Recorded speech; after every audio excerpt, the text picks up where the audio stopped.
Anihu. Assalamu alaikum mai saurari, barkanka da murin kasancewa tare da mu a yau wannan rana ga labaran rana.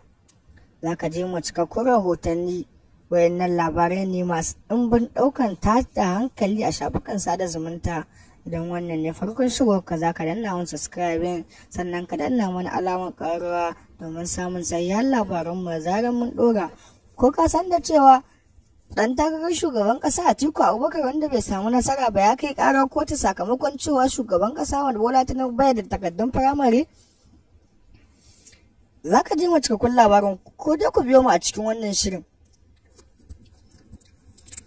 Tsohon dan takarar shugaban kasa Atiku Abubakar ya kai wa kotu da ke zamanta Amerika kara domin cewa shugaban kasa Ahmad Bola Tinubu bai da takardun sakandare, takardun firamare, amma kuma aka ɗauki mulki aka bashi. Wannan labari ne wanda ya tada hankali a shafukan sada zumunta.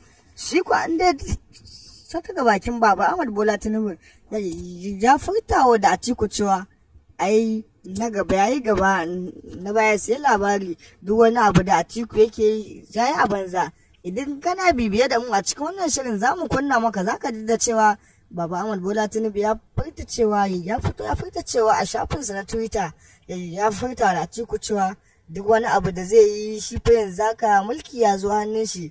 Shi kwa dai Atiku har yanzu kararsa tana na gaban kotu, kotun dai ta karɓi wannan kara, har yanzu ana bincike akan ta.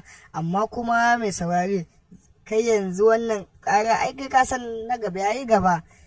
Baba Bola Tinubu dai hankalinsa kwance ya ce duk inda za a kai wannan rahoto a ji a kai, domin shi ya san bai da wata matsala, ya cinye zaɓe ya gama, duk wani bakin ciki da Atiku zai sai dai yayi. Idan wannan ne farkon shigo ka, muna fatan za ka danna mana subscribing, sannan ka danna mana alamar ƙararrawa, za mu sa muku magana ba wata ne ba ƙarshen wannan shirin nan.